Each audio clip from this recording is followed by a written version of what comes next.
Dans quel état d'esprit abordez-vous cette élection? Oui, écoutez, je suis serein, même si on peut observer que le général candidat utilise les moyens de l'État. Il ne se prive pas de dilapider les ressources publiques sous une pré-campagne qui pourtant est interdite par la loi. Et donc nous sommes là dans un cas inédit où l'autorité publique numéro un est en train de violer la loi au vu de tout le monde et personne ne le rappelle à l'ordre. C'est totalement inédit. Il y a quelques semaines, vous exigez le report des élections présidentielles. Pourquoi avez-vous accepté de vous lancer dans la course finalement? Bah, écoutez, parce qu'il ne faut pas laisser cette élection totalement entre ses mains. Il a tout fait pour raccourcir les délais. Il a tout fait pour que tout soit quasiment balisé pour lui. Mais il s'agit de se situer du côté du peuple parce que le peuple souffre aujourd'hui et que ce qui se passe au Gabon est inacceptable. La démocratie est en danger. La plupart des partis politiques qui ont été créés au Gabon ont abandonné le combat politique, se sont vautrés au pied du général. Et tout cela pour des questions d'argent, parce qu'il faut le dire très clairement, dans la mesure où il n'y a aucun programme politique qui a été proposé, aucun projet qui peut justifier ces ralliements. C'est donc, comme il a dit lui-même récemment à Port-Gentil, le partage du gâteau. Donc, à ses yeux, le Gabon n'est qu'un gâteau à se partager entre copains et coquins. Et ça, c'est inacceptable pour nous. Et quand on vous écoute, on a l'impression que l'élection présidentielle est déjà jouée d'avance. Est-ce que vous Mais pas allez... du tout. Mais pas du tout. Rien n'est joué d'avance, sinon je ne serais pas candidat. Je suis candidat parce que je porte un projet pour le Gabon, je porte un projet de rupture d'avec ce qui s'est passé, et ce monsieur est une continuité de l'ancien système qu'il a prétendu changer, mais on voit tous qu'il fait pire que ce qu'il est venu remplacer. Aujourd'hui, l'économie du pays est au sol, les finances publiques souffrent. Aujourd'hui, vous savez que le Gabon est allé emprunter auprès de fonds vautours et les institutions internationales ne veulent plus accompagner le Gabon pour cela. Et demain, le Gabon va se réveiller avec un plan d'austérité très dur avec le FMI. Et donc, nous sommes très conscients de cela et nous présentons une alternative à notre pays, un plan de rupture avec l'ancien système, rupture au plan économique, rupture au plan diplomatique, rupture au plan militaire. Nous sollicitons de nos populations des suffrages pour réaliser notre nouvelle indépendance. Et donc, cela, nous portons un projet de rupture pour offrir aux Gabonais une autre espérance par rapport à ce qui est donné. C'est une catastrophe aujourd'hui. Le Gabon aujourd'hui est entre les mains de personnes qui le conduisent dans le mur en accélérant et en klaxonnant. C'est une catastrophe. Rien ne fonctionne, tout est au rouge et il passe son temps sur les plateaux à danser. Un chef n'est pas là pour danser, il est là pour penser l'avenir du pays. Et ça là, nous allons tout au long de la campagne sensibiliser les Gabonais qui aujourd'hui sont en difficulté grande et il ne faut pas suivre cet enfumage parce que ce qu'il fait, c'est l'enfumage. Mais en face de vous, hein, il y a ce qu'il a créé, le mouvement des bâtisseurs autour de plusieurs partis politiques et d'associations de la société civile. Concrètement, quelles sont vos chances? Qu'est-ce qui pourra faire la différence à votre niveau? Mais écoutez, si je n'avais pas de chance, je ne serais pas candidat. Je suis candidat pour présenter une alternative et encore une fois, tous ces ralliements qui sont monnayés, ce n'est pas ce que le peuple gabonais attend. Les Gabonais sont aujourd'hui déçus de voir que sur 101 partis politiques, il n'y en a pas un seul qui a présenté une candidature. Qu'est-ce que ça veut dire? Cela veut dire qu'aujourd'hui, on va sur le mode rupture avec la démocratie, on repart au parti unique. Est-ce que c'est ça l'alternative qui est donnée au Gabon aujourd'hui en plein 21e siècle? Le Gabon mérite mieux que cela. Le Gabon mérite mieux que cette caricature-là qui aujourd'hui est à la tête de l'État. Pardonnez-moi de dire de façon aussi brutale, mais c'est une caricature parce qu'on ne peut pas diriger un pays tout en faisant ce qu'il fait là, à savoir on distribue des chèques comme ça, on va voir les enseignants, on donne des chèques, on va voir à Port-Gentil les populations qui souffrent d'un problème de chômage, on donne des chèques, mais ça fait des années que toutes les politiques sont mises en place en disant, dès qu'il y a une élection présidentielle, on va faire des AGR. Mais c'est un piège, ces AGR-là, parce que ça ne règle aucun problème. Il nous faut trouver des mécanismes pour la lutte contre le chômage, notamment le chômage des jeunes. Et moi, dans mon projet, On en parlera tout à j'envisage l'heure. de lutter contre le chômage. On parlera tout à l'heure. Justement, on parlera de votre projet politique. La dette gabonaise s'élève aujourd'hui à 8 000 milliards de francs CFA, soit 70% du PIB. Quelle est votre recette pour, pour assainir les finances publiques? Mais d'abord, avant d'aborder la question de la dette, la première chose, il faut raboter les dépenses inutiles. C'est pour cela que je suis pour une rupture radicale, supprimer toutes les institutions qui ne fonctionnent pas et qui ne servent à rien. Il faut supprimer le Sénat, il ne sert à rien. Il faut supprimer le Conseil économique et social qui coûte de l'argent et qui ne sert à rien. Il faut supprimer la médiature de la République. Donc d'abord, c'est dégager des marges budgétaires par des économies réalisées. Il faut baisser les charges de fonctionnement de la présidence de la République, de la Cour constitutionnelle et d'autres institutions. Et après, il faut s'asseoir avec les vrais bailleurs parce que cette dette-là, je vous ai dit, il y a des fonds vautours auprès desquels l'État est allé s'endetter. Il faut donc regarder la vraie dette qu'il y a et éventuellement la réorganiser pour se donner des marges de manœuvre pour investir. Moi, j'entends donner à notre pays un tournant libéral clair parce qu'il faut investir dans l'entreprise, dans l'entrepreneuriat, dans les PME et dégager l'énergie des Gabonais qui veulent investir, qui veulent travailler. Et c'est l'entreprise qui crée la richesse et c'est l'entreprise qui crée l'emploi. Et ce qui se fait aujourd'hui, c'est simplement le même système politique, le même système économique avec la rente du pétrole. Mais le pétrole, il est quasiment fini maintenant. Il ne reste plus que 10 ans. À l'échelle d'un pays, c'est rien du tout. Le manganèse et le bois, il faut réorganiser notre économie. On ne peut pas continuer avec cette économie de rente. Or là, ceux-là n'ont aucun autre projet. Ils n'ont aucun plan d'organisation du pays. Ils n'ont aucun plan de relance. Ils sont sur la rente, rien que la rente. Et ce n'est pas une perspective à offrir à notre jeunesse et à notre pays. Mais pardon, monsieur le Premier ministre, dans un communiqué, le gouvernement a annoncé avoir décaissé une somme d'environ 18 milliards de francs CFA pour appuyer ses arriérés auprès de la Banque mondiale. Je cite ce qu'ils disent, ce règlement allège le fardeau de la dette héritée de la gestion antérieure au 30 août 2023, c'est-à-dire avant le coup d'État qui a porté le général Oligui à la tête du pays. Que répondez-vous au gouvernement qui vous accuse d'avoir déraillé dans les finances publiques? Et aujourd'hui, nous sommes en plein dans un système qui a du mal à reconnaître qu'il a fait un coup d'État. Il n'y a pas eu une élection démocratique pour nous dire qu'ils ont hérité de quelque chose. Ils n'ont rien hérité, ils ont fait un braquage du pouvoir. Quand on fait un braquage, on trouve ce qu'il y a. Il y a le passif, il y a l'actif. Que disent-ils des actifs qu'ils ont trouvés? Qu'ont-ils fait de l'argent qu'ils ont trouvé? On nous parle de 17 milliards qui ont été remboursés auprès de la Banque mondiale. Après combien de temps et de relance la Banque mondiale a dû s'employer au point de se déplacer voir le président? Mais pourquoi avoir attendu? Alors qu'en 2024, il a dépensé 27 milliards de francs CFA en voyage. 27 milliards pour ses voyages. Alors qu'aujourd'hui, il donne des marchés de gré à gré à des copains pour 8 milliards de francs sans appel d'offres, pour 700 milliards de francs à Ebomaf sans appel d'offres. Nous mettons un terme à tout cela. Le Gabon mérite mieux que cette gabegie. Il y a une question assez essentielle, je pense, qui n'est pas abordée durant cette campagne. Seriez-vous prêt, vous, à ouvrir le débat sur la question du franc CFA?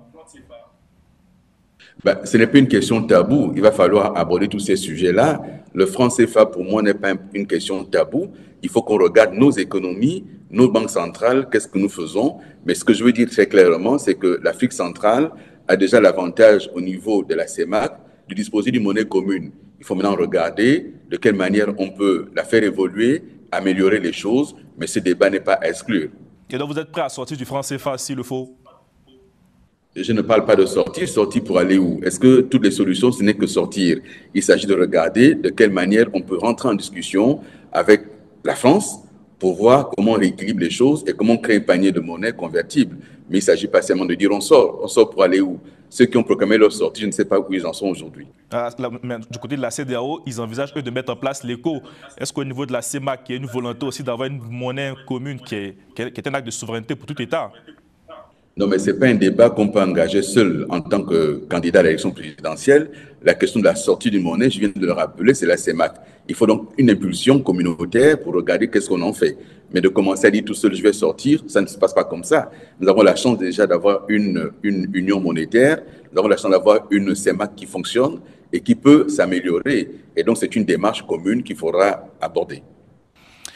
Quelle est la bonne architecture institutionnelle selon vous? J'ai vu que vous voulez supprimer le Sénat, la médiature de la République. Mais l'architecture institutionnelle, je dis encore une fois, la transition a raté l'occasion d'un vrai rendez-vous avec l'histoire. Nous aurions dû, pendant cette transition, véritablement revisiter nos institutions, identifier celles qui fonctionnent et qu'il fallait consolider, identifier celles qui ne fonctionnaient pas, qu'il fallait améliorer, et identifier celles dont il fallait se séparer absolument. Et donc pour moi, même sur la durée du mandat présidentiel, cette durée de 7 ans, c'est trop. Il faut revenir à une durée de 5 ans du mandat présidentiel, ce qui permet d'avoir une démocratie plus vivante, plus accélérée, et d'avoir la possibilité d'une alternance et d'une rotation des élites. Et donc, pour moi, cette constitution qui a été adoptée en novembre 2024, il faudra absolument la revoir, il faut la changer, parce qu'elle ne correspond pas à ce que veut le Gabon d'aujourd'hui et encore moins à ce que sera le Gabon de demain. Moi, je porte un projet de rupture et un projet d'espérance pour notre pays. Notre pays n'est pas condamné à la souffrance, notre pays n'est pas condamné à subir une dictature militaire qui va se transformer éventuellement. Nous sommes là pour dire non, ça suffit, et je veux gagner cette élection pour transformer le Gabon. Quand on est président, on a aussi une vision diplomatique à définir. D'abord avec la France, quelle est votre vision des relations avec la France? Vous savez, moi j'ai été ministre des Affaires étrangères et j'ai dit très clairement quelle est la vision que le Gabon porte sur la diplomatie. Nous sommes pour revisiter nos différents accords, nous sommes pour nous asseoir et de discuter d'égal à égal. Bien sûr, la France est une puissance militaire, diplomatique et économique, bien sûr. La France est membre du Conseil de sécurité, mais le Gabon a sa souveraineté. Il n'y a pas de petite souveraineté et nous allons discuter d'égal à égal sur un certain nombre de sujets. Et ensuite, j'estime que la diplomatie gabonaise ne peut plus être une diplomatie de prestige. Il faut une diplomatie qui permette à nos jeunes de pouvoir se déplacer, à nos entrepreneurs de trouver des marchés, notamment la CEMAC et la CEAC. Et nous nous battrons pour qu'il y ait cette fusion entre la CEMAC et la CEAC pour avoir un marché plus large de presque 300 millions de consommateurs dans l'espace CEAC. Nous nous battrons pour qu'on mette en place des mécanismes d'échange interuniversitaires pour les étudiants, pour les chercheurs, les enseignants, mais aussi pour les artistes. Pour moi, cette diplomatie-là, elle doit être au service du développement et de l'économie, au service de l'homme. Mais en même temps, le Gabon doit retrouver sa place de leader dans notre espace Afrique centrale sur les questions de diplomatie, de médiation. Je trouve malheureux que dans la question, par exemple, de la crise entre la RDC et le Rwanda, qu'on n'ait pas entendu la voix du Gabon, qu'on n'ait pas beaucoup entendu la CEAC. Moi, président, je ferai en sorte que la voix du Gabon soit à nouveau entendue sur ces questions qui nous concernent directement et sur lesquelles il faut que nous soyons à même de proposer des solutions. Sur les questions des bases militaires étrangères présentes sur le territoire gabonais, comment envisagez-vous de régler ce sujet? Il n'y a pas de tabou sur le sujet. J'estime que le Gabon doit regarder et ses forces et ses fragilités et en toute souveraineté décider de travailler avec telle ou telle puissance pourvu que les différentes puissances soient compatibles d'un point de vue stratégique. Je crois que sur le continent, on a un certain nombre d'exemples où des pays ont réussi à discuter, à négocier avec plusieurs partenaires et à garantir leur sécurité. Nous sommes aujourd'hui au Gabon, dans le golfe de Guinée, dans cet espace qui aujourd'hui recueille, reçoit ou subit 85% de la piraterie maritime internationale. Nous ne sommes pas en capacité de protéger nos côtes tout seuls. Il nous faut donc des coopérations intelligentes, adaptées, tout en renforçant notre arsenal de défense personnelle, en faisant en sorte que notre armée soit réorganisée pour faire face à ces nouveaux défis. Et moi, j'investirai pleinement dans la marine nationale, dans l'armée de l'air et dans l'armée de terre, pleinement pour nous rendre autonomes, qu'on puisse avoir des projections. Mais en même temps, cette autonomie ne suffira pas dans des partenariats négociés, rééquilibrés avec nos partenaires habituels, tout en étant ouverts à d'autres partenaires. Parlons un peu de la jeunesse. Quelle est votre stratégie, votre potion magique pour lutter contre le chômage? Écoutez, d'abord sur cette question de chômage des jeunes, il faut naturellement investir dans la formation professionnelle, dans l'apprentissage pour que les jeunes aient des métiers.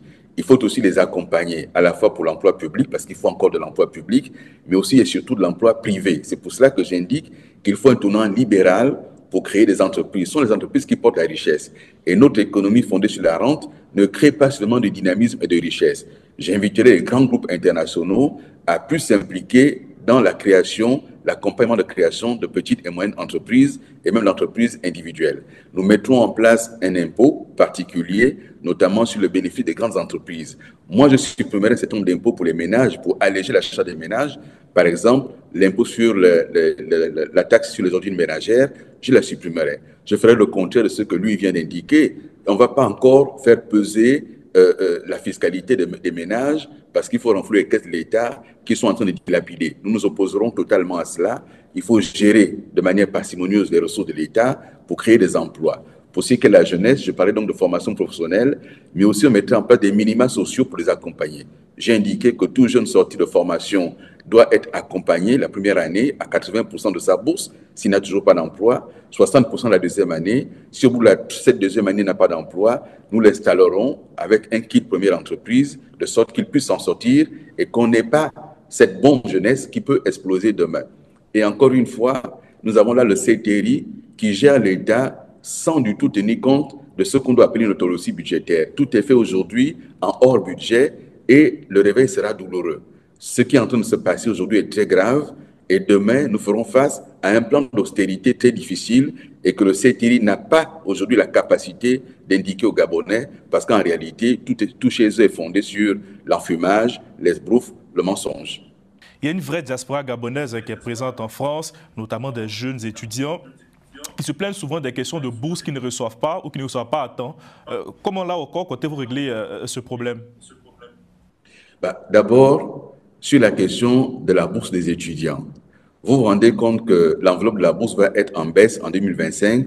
On va perdre 10 milliards sur la bourse des étudiants et on a dépensé 27 milliards pour les voyages du président.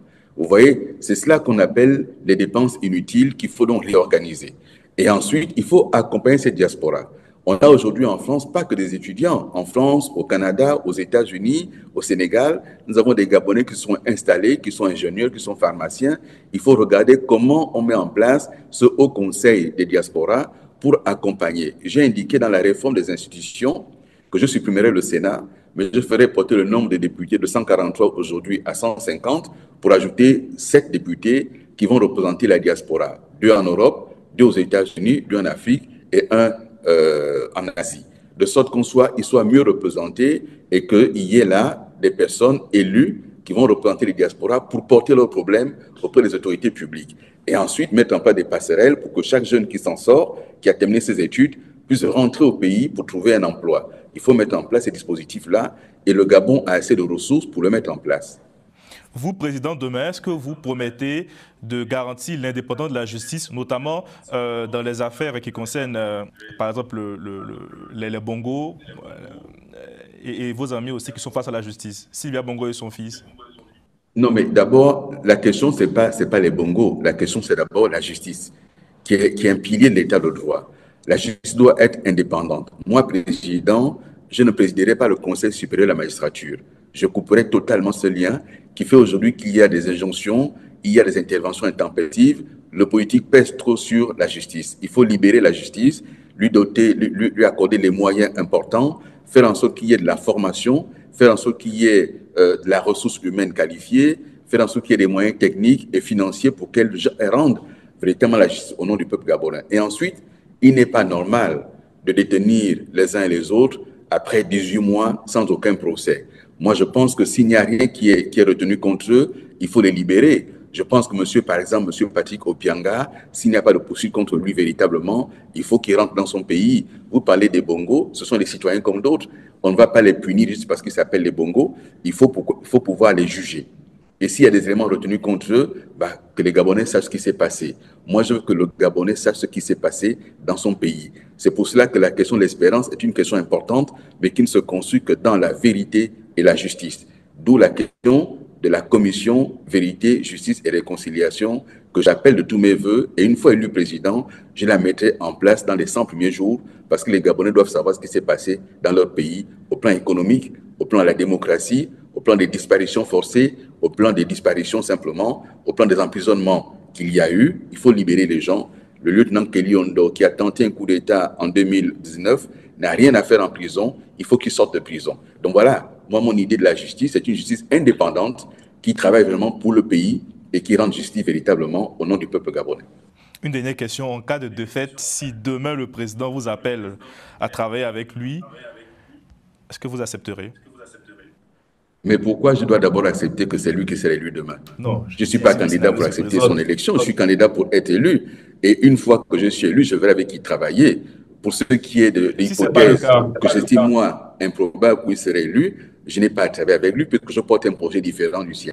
Il faut sortir de ces schémas où on pense que, bon, un opposant en Afrique, il est là pour aller travailler, aller à la soupe. Je n'irai pas à la soupe, je porte un projet qui est différent et je me battrai pour le mettre en œuvre.